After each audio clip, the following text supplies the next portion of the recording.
So, Leni Robredo is theoretically still in this race, should she decide to run. But if she's gonna decide to run, or when she's gonna decide to run, it's gonna be a tough one, right? And she has to clear a number of hurdles. And actually, yung tanong ngayon is who's gonna be her vice presidential mate. Obviously, she's not gonna run for vice president again.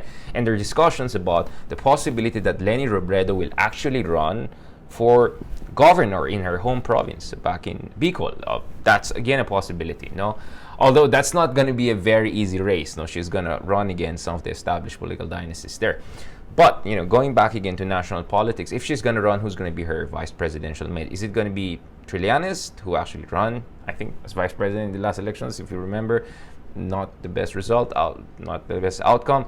Senator Lacson has been kind of positioning himself as an alternative to the administration, although opposition pa talaga siya. At ayon kay Lacson, he provided a kind of a unification formula and nag-resist daw si Leni Robredo. But is he even opposition? Or what was that formula? Is he suggesting that Leni should run under him, or he's going to run under Leni? I mean, that's not very clear. So a lot of maraming smoke screen, maraming mist of uncertainty and mystery around Leni's plans. But should Leni Robredo decide to run, there are three important factors that should come together, no, para maging competitive talaga siya at may good chance siya to become the next president. Assuming the next elections will really be fair and competitive, and at least as fair as competitive as previous elections. Again, that's a separate topic we can have.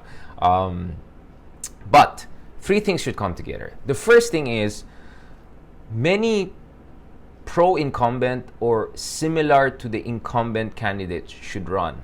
I think should the incumbent's favorites consolidate under a single ticket or two, there's a very good chance that the incumbent will actually do well. So the chances are better for the opposition if mas split yung base ni Paolo Duterte. So let's say if Bongbong Marcos runs, if Sara Duterte runs, if Pacquiao runs, it's possible that yung base ni Paolo Duterte and also Solid South to a certain degree could get split. Now, that mathematically and theoretically will benefit the opposition, right? Because should the base of President Duterte consolidate under Sara Duterte or Bongo or someone who's the anointed successor of the president, it's going to be much more difficult for the opposition to come through. So I don't agree with this idea that if it's one-on-one basis, the opposition will do well. I don't think so. It's going to be very difficult for the opposition. Kasi alam natin na pagdating sa opposition, the whole liberal politics is a struggling brand in the Philippines for many reasons that we can discuss later on. But this also brings me to the second issue. It's very important for Leni Robredo to put forward a constructive narrative.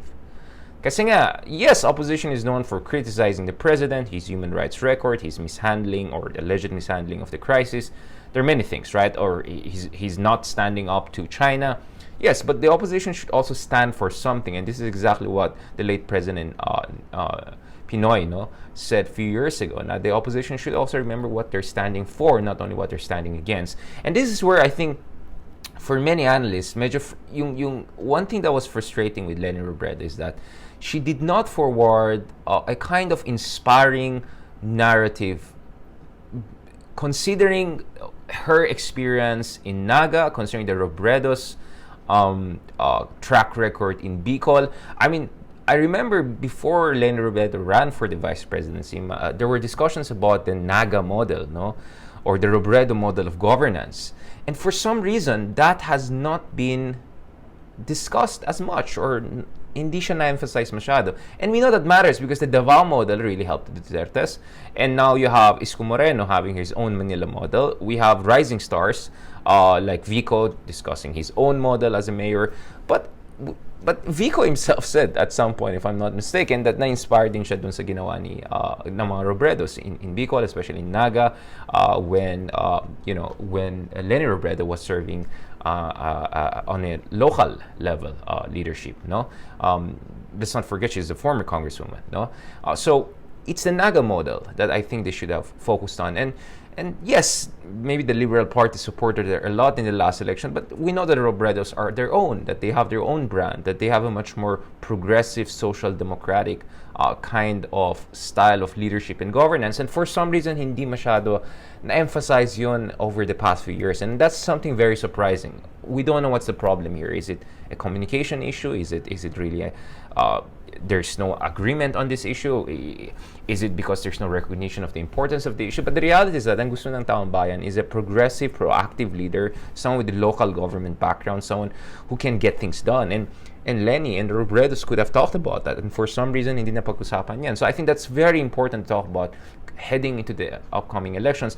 Aside from many things that the Office of the Vice Presidency has been doing, including on the vaccination front, on the front in terms of helping frontliners during pandemic. Yun. So a fresh, constructive, inspiring narrative that actually shows managerial skills, no, and progressive leadership. Yun ang hiningi ng tao, and I think that's a narrative that they have to work on. The Office of Vice Presidency, if Leni is really going to run for the presidency. And the last thing is, it matters who's going to be her vice presidential mate. It has to be someone who is a force multiplier, someone who inspires grassroots mobilization, someone that can bring in support from other regions of the country, someone that could help in terms of getting funding and support for her campaign, and someone who can also, inspire leadership.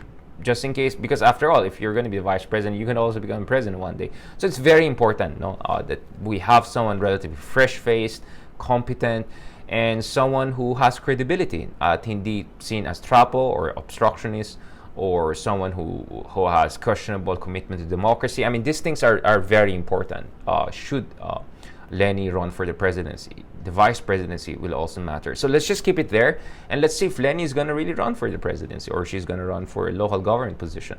Let's see. But so far, it seems the opposition is still struggling to come out with the candidates to challenge the incumbents, anointed successors, and also other centrists who are also doing quite well in the surveys. Let's keep it there.